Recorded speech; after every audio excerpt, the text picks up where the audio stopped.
Good evening and welcome to BronxTalk. We all know that we have the primary coming up on August 23rd. It is for the state Senate and congressional seats. That is the second primary in 2 months. There's a lot of concern. I think it's legitimate concern that voter turnout is expected to be low. This was caused by a redistricting fiasco, if you will, in the New York State.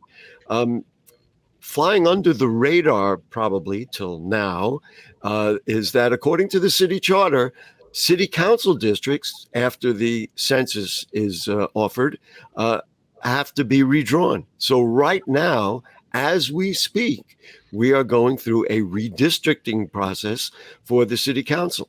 There is a commission of 15 commissioners. Hearings have been held. There was one in the Bronx just a couple of weeks ago. The first draft of the new city council districts have been drawn. We're going to take a look at them tonight. And we're also going to talk to one of those members of the commission and the co-chairs of the Bronx Council delegation to see where the process is at. Now, we want to find out how you and me can have input into it, how this entire process could affect you and your Bronx community, and so that you get a sense of how you can be engaged in saying, this is what I want in my community, which is something, of course, we fight for on BronxNet and BronxTalk all the time. So please join me in welcoming one of the City Council redistricting commissioners. Many know her as the executive director of the Bronx Chamber of Commerce, but for tonight, she is a council redistricting commission member. Nice to see Lisa Sorin again. Nice to have you with us. Thank you, Gary. It's great to see you. And hello, our council members. And we do have two council members. Both happen to be the co-chairs of the Bronx City Council delegation. On the bottom left there is Eric Dinowitz. Nice to have you with us, Councilmember Dinowitz. Great to be here. Thanks, Gary. And on the right is the Honorable Althea Stevens, Councilmember Stevens. Nice to have you with us. Eric is from the 11th Council District and Althea from the 16th Council District. Let's start with you, Lisa Sorin. Nice to have you with us. Just talk to me a little bit about what the attempt is here. I'm assuming that what happened in the state is not something that the people who are working in the city and the commission want to repeat. What are we doing, and what are we doing to try to make sure this goes well? So you're absolutely right. What happened at the state sort of kind of guided us to the level of transparency where we've been working. What's happening? What's happening is that the census that was taken for 2020 resulted in an additional 600,000 plus more residents for the city of New York. Because the law is the law, it's our job to make sure that the district lines accommodate not only for the increase in residents across the city, but also we work to make sure that demographically we try to keep communities together or bring together communities that have been cut from previous census.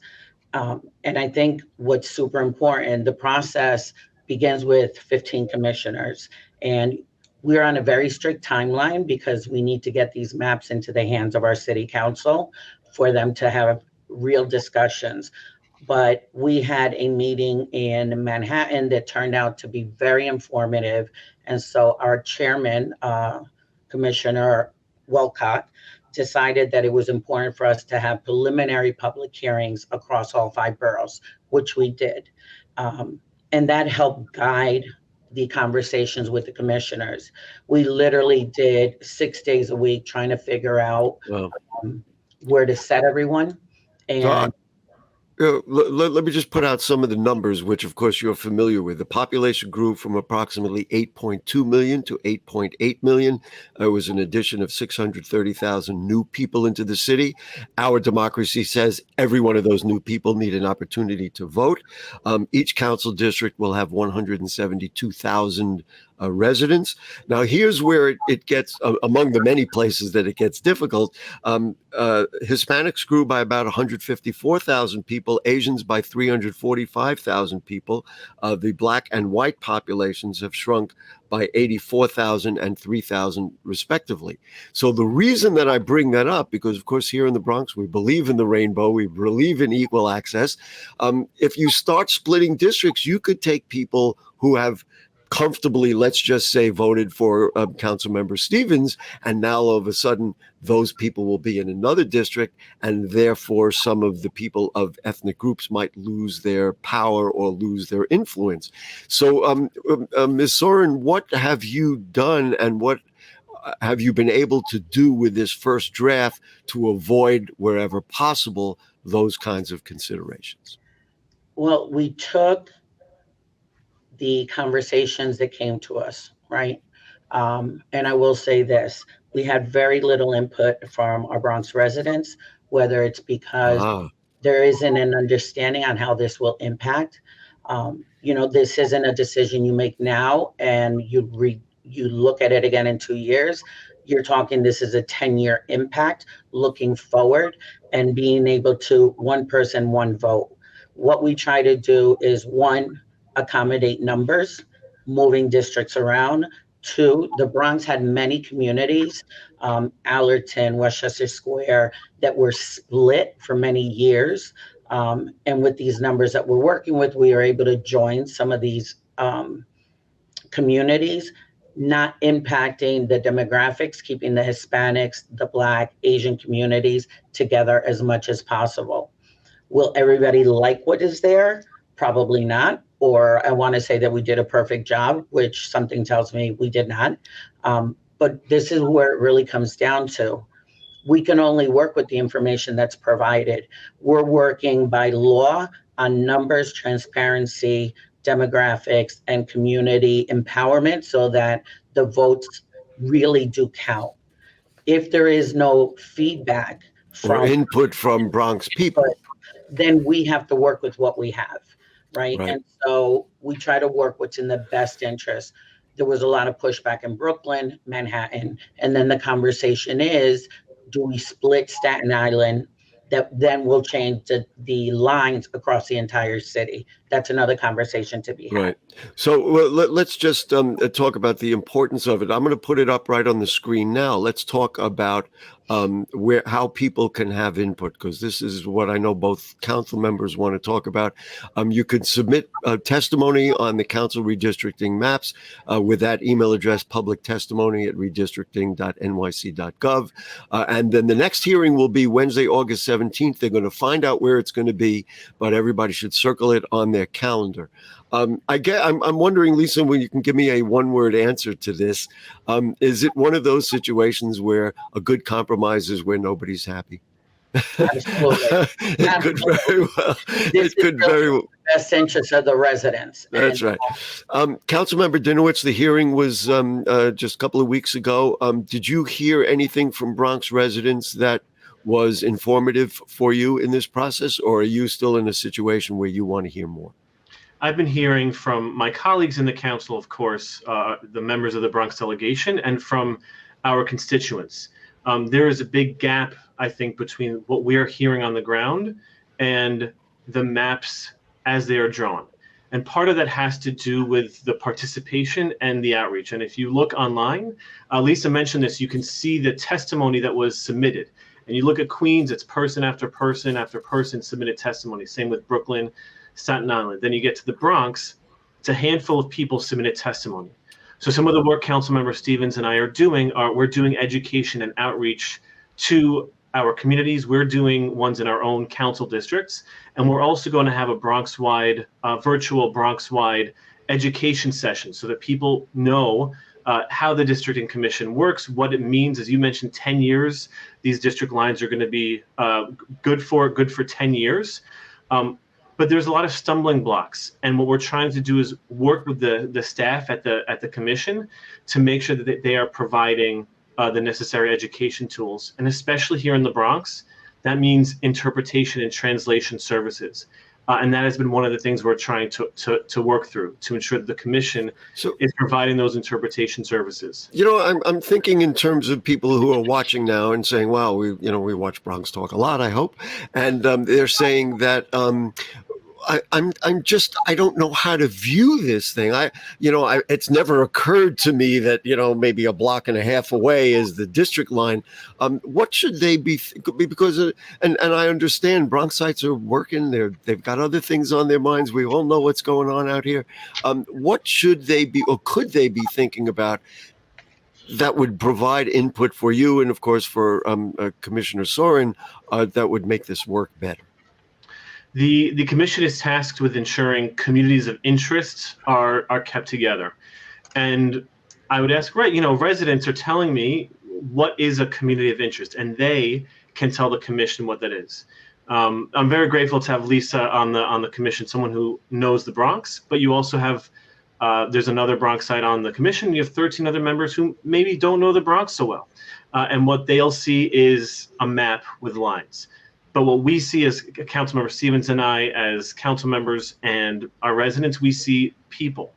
And so communities of interest mean, I see a line on the map over there, but that's not what I consider my neighborhood. I see a line on the map over there, but they don't share my economic interests. So that's what Commissioner Sorin was talking about, was splitting, let's say, Allerton Avenue and Westchester Square, which they really have a lot in common. Councilmember Stevens, let's bring you into this. You told us, as we were dialoguing before the program, that you're concerned because historically the people in the 16th Council District don't participate, don't speak up, and you are desperately trying to get them to be involved so that, especially in some of the most vulnerable communities in the Bronx, they get what they need. So talk to me a little bit about that and engaging your constituents in this process. Yeah, no, thank you for asking me that question. I think it's a great question, but I think we should even think about it even at a larger level, right? Because even when we're talking about the census data and we're talking about that is what this is used, when a lot of that is already skewed because we have a high immigrant population and folks who just aren't involved. And so even that information at the start of it is already skewed, and we're not getting the total picture from that. And then you look at historically districts that have had a lot more challenges and, have higher rates of, poverty, and those things don't usually have that much of an engaged. And so when you think about redistricting, most folks are like, well, what is this and why do I need to be involved? Exactly. You're hitting the nail on the head. Right. And then on top of that, it's the middle of the summer. When you think about it, community boards are all on vacation. A lot of our senior folks are not as engaged. And folks that, even some of the civic groups who typically do some of this work and do some of the education piece are just not engaged. Schools are closed, where we'll be able to get more folks by talking to parents. Those things are not in session right now. So a lot of this is falling on the commission to do the outreach, where they have very limited resources, and then the council members are out here also trying to help do the promotion as well. So, I think we always have to keep those things in mind, because if we do want to hear the voices of folks who have historically been disenfranchised, I think we have to do a better job at preparing them, right? We know that this happens every 10 years. There's no reason why the promotion and the information didn't start going out until this year. We should be talking about the census. How are we doing this education process? And this is giving me flashbacks of when we did ranked choice voting this year for the nobody knew what it was. No one knew what it was. You know what? Education. What I'm going to give you both. What I'm going to give you both good news. The other person sitting in this room with us, Lisa Sorin, in many cases, they bring people in to talk about the Bronx who don't know anything about the Bronx. In this case, we have somebody who knows the neighborhoods, who knows the businesses, who knows the people, who knows the politicians. And in the dialogue we had before, just before the program, that was quite evident. And frankly, I was very grateful for that, because we've all been in the Bronx a long time, and they bring people from outer space to come in and comment on our borough. No, so I just want to say I am so happy and thrilled with both of our appointees, right? We have Lisa, we have Yvonne, and both of these people who are very entrenched in the Bronx. They understand the Bronx. They love this work, and so we could not ask for better folks to be leading this charge. I want to show them. I just want to move it along. I want to show the map. so that people can see what it is we're talking about. And we'll start with you, Councilmember Stevens. So your district is 16 at the bottom, and we'll just explain that the color sections, like let's say Councilmember Dinowitz's district is District 11, and you can see part of that is going to be moved to District 12 under this draft plan. For you, Councilmember Stevens, down there at the bottom left, the southern-western part of our borough, what does it look like to you? Are you happy there's that little section that's going to be part of 17? What do you think? So, I mean, some of my issues with the map is some of the things that Lisa already spoke about, like understanding, like, and Eric also spoke about, of how this part of this neighborhood, you wouldn't know. I mean, the map looks clean, but you wouldn't know that 2 or 3 blocks, they don't have any association with those other blocks, and they don't feel like they are connected. Or feel like they understand that demographic, and feels like their voices won't be heard. And where is that? That is the section that's just to the right that would be put, or is it the section in the southern? That were cut out of my district that we want to make sure that we get folks to come out and testify, because they've been calling my office. We're looking more in the over there, the Boston Road, Forest area, houses and Woodstock. That's a big chunk of folks who are like, I don't feel like I'm connected to this part of the Bronx. Right. And we have been part of the West Bronx and want to stay part of the West Bronx. Right. And so here's the area of Roberto Clemente, that part in Cedric Avenue. They're like, what are you talking about? We are the West Bronx, right? That's right. Like, that Hip Hop Boulevard is there. And they're like, we've always been in the West Bronx and we refuse to leave. So they've been calling my office. And yesterday we had can I just interrupt? That's good input. That's good input. But I'm just going to say, here's the challenge, and Commissioner Sorin can respond to that. The challenge is, if you say, okay, we agree with Councilmember Stephen and our constituents, you still have to have 172,000 people per district. So then you've got to find another place where you can carve out. And that's where, as I said before, a compromise that nobody's going to be at. Let's put up the map again. And Councilmember Dinowitz, you have some interesting things in yours. So that's that section of Wakefield that would then, I think, logically be in the 12th Councilmatic District. The other thing that is interesting to me is just south of the Jerome Park Reservoir.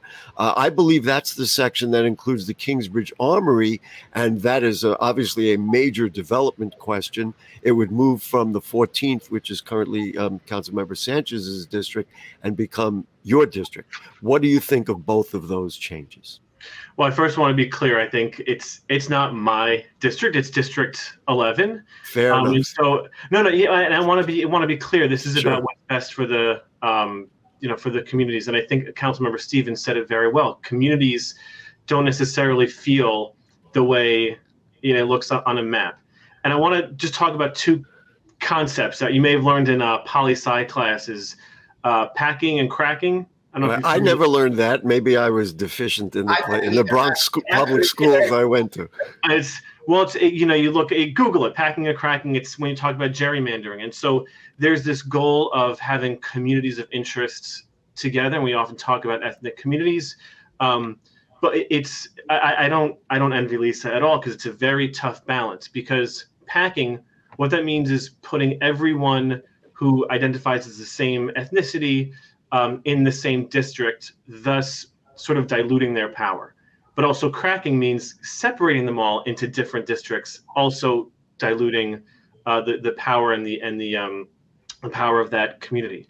There are other concerns. Some of my residents have said to me, in Wakefield, for example, we have a lot of homeowners, which is just like we have homeowners in Woodlawn and Kingsbridge.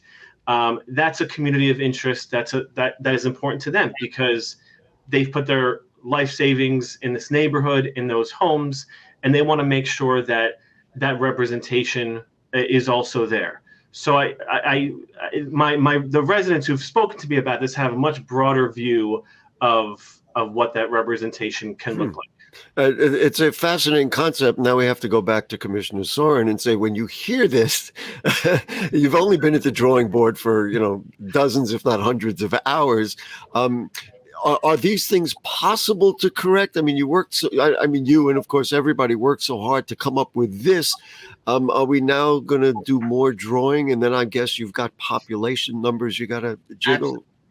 this is very refreshing because this is what we need, right? We Oh, came up to the best of our ability, and to Councilman Dinowitz's point, you know, we are not there to determine. We look at census numbers, we look at data, we look at street names, we go down to the nitty gritty. But does it make sense based on the people who actually live there?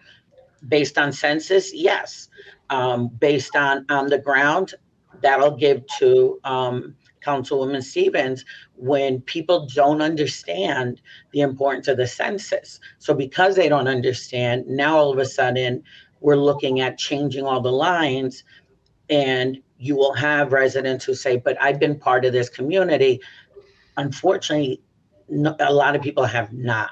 So the fact that this discussion is happening and people are calling the offices of our council representatives is music to my ears. Because what I will say is this: I can talk to the other commissioners and talk in a public hearing, but if you're having, to Councilwoman Stevens' point, if you're having these meetings, yes, the commission is stretched thin, but I'm all about making sure that the Bronx gets the voice that they need.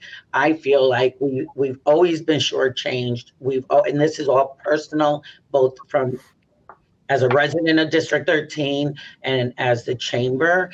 I see the impacts that a lot of this has on the businesses and the economic development of some of these communities. I love that there's involvement. I love that our two delegation representatives are out there saying, get involved. And I will jump in there with you as a commissioner and tell you that I will share what I know. I will give you what we looked at and how we put these numbers together and figure it out in the best interest of the borough. You know, what's interesting to me, and I hadn't thought about this till I was just kind of looking at the map. You know, if you look at, let's say, Staten Island, which politically is split, all of the districts here, I mean, other than, let's say, pockets of 11 and 13 are really one political party. So whereas in other places, if you start maneuvering around, the consideration will largely be political because you're saying, well, you know, that happened, for example, in the congressional races, et cetera, et cetera. But in our situation, it's really more about keeping neighborhoods together because, frankly, let's be honest. I mean, we're looking at, we don't have a Republican elected official in the borough. So it's a little bit easier, I would think. Lisa, since we don't have Councilmember Velasquez here, do you have any thoughts about the 13th, or are you not allowed to say because you you helped create this map? Listen, everything to me is considered transparency and public. 13 had an interesting challenge because the community spoke up loud and clear was Van Est. And Van Est, both as myself as a resident and now, excuse me, where on the map is that? Is that the one at the bottom of 12? Morris Park Avenue. Right. It borders Morris Park Avenue. So if you're looking at Morris Park Avenue, you're looking closer to Van Est was always split with 15. I see. So the Van Est showed up big and strong for the public hearing. And their argument, which I've heard many, many years, has been that because they shared literally a line right down the middle, they really have been like the forgotten community. And, you know, 15 has this big chunk, and at one point it was Councilman Torres, and then you had Joe and I on the other side, and it was split. Allerton was split. Van Est fell a little bit on each side. So now this is an opportunity. I don't want to run out of time. Van Est completely into 13. Councilmember Dinowitz and then Councilmember Stevens will ask you each essentially the same question. You have said that you talked to your colleagues. Are they happy with this map, or are they, because they're sensitive to what they have? Do you want to? I think I read in one of the reports on it that Councilmember Farias was concerned about splitting the ethnic community in the Castle Hill kind of south central section of the Bronx. So I don't know, Councilman Dinowitz and then Councilmember Stevens, you want to respond to that? Yeah, this is, as was mentioned, this is a preliminary draft, and we want to get this right. It's going to be the district lines for 10 years. But again, when speaking about ethnic groups, it's very important that we do outreach to the community, and the community has education and does the testimony, but that outreach also has to be done in multiple languages, and that's a deep concern. Oh, big thing. That is, as it currently stands, not being done. We're working on it to figure it out, but as it stands now, the education and the outreach is currently going to go, at least in the Bronx, to English speakers, and especially here in the Bronx, we need to have a much broader outreach and education effort. Wow, that is I mean, you mentioned it earlier, but now you're emphasizing it. That is of particular importance. Real quick, and then we'll go to Councilmember Stevens. How do you think the process should work? Should it go through the community board? Should you be responsible for it? Should the commission be responsible? Do we knock on doors? Just give me a quick answer to that, because I want to give Councilmember Stevens some time. I think we all need to be doing outreach, and Councilmember Stevens correctly referenced ranked choice voting as a non-example. How not to do it. How not to do it, but I would point out just a contrast between this process and the state process is that the commission, as per the charter, has the final say, whereas where they had to go to the courts, yeah. Right. So based on what we've been told, it doesn't seem like we're going to be in the same situation that the state Senate and the congressional lines. Fair enough. Lines of congressional Councilmember Stevens, go ahead. What do you think? Yeah, I mean, the beautiful thing about the Bronx is we all are about working together and working for our communities, which is why the Bronx delegation as a whole will be hosting a training on redistricting as a collective. Like Councilmember Dinowitz said before, we've done them individually ourselves, but we think that it's more powerful for us to do it together. I hosted one the other night, and we had over 60 folks show up to get information and ask questions so that they are able to actually submit testimony. And so I think folks are a little shocked by the lines, but we understand as a delegation that we should work together, continue the outreach, and make sure that it gets to as many people as we can. And you asked the question whether who's responsible for it. This is a collective effort, and we need to make sure that it doesn't all fall on the commission. It doesn't all fall on us. It doesn't just all fall on the community boards. We all need to be everybody. Together. All right, we're almost out of time. Let's put up the contact information again that we have. Thing, Gary, you talk while we're looking at the contact information. Absolutely. If you go to New York One Redistricting website, your council people and your residents can go in and actually move the lines yourselves. Oh, fascinating. That makes sense for you. This is a very interactive map, which was done purposely just for that, so that you can look visually what you would like to see happen, and if it would make sense, or if it make a change. Got it. Listen, we do got to run. I thank Elisa Sorin for joining us. We thank Councilmember Eric Dinowitz and Councilmember Althea Stevens for joining us. I'm real excited because we have maybe what we do better than anybody. The 34th senatorial district primary is coming up next week on BronxTalk, and then the week after, the debate for the Democratic primary in the 33rd senatorial district. We try to keep people engaged. That's what it's all about. Thanks, folks. Again, listen, let's get involved in the redistricting concept, because it affects all of us here in the borough of the Bronx. And you know what happens. We'll see you next week. Good night.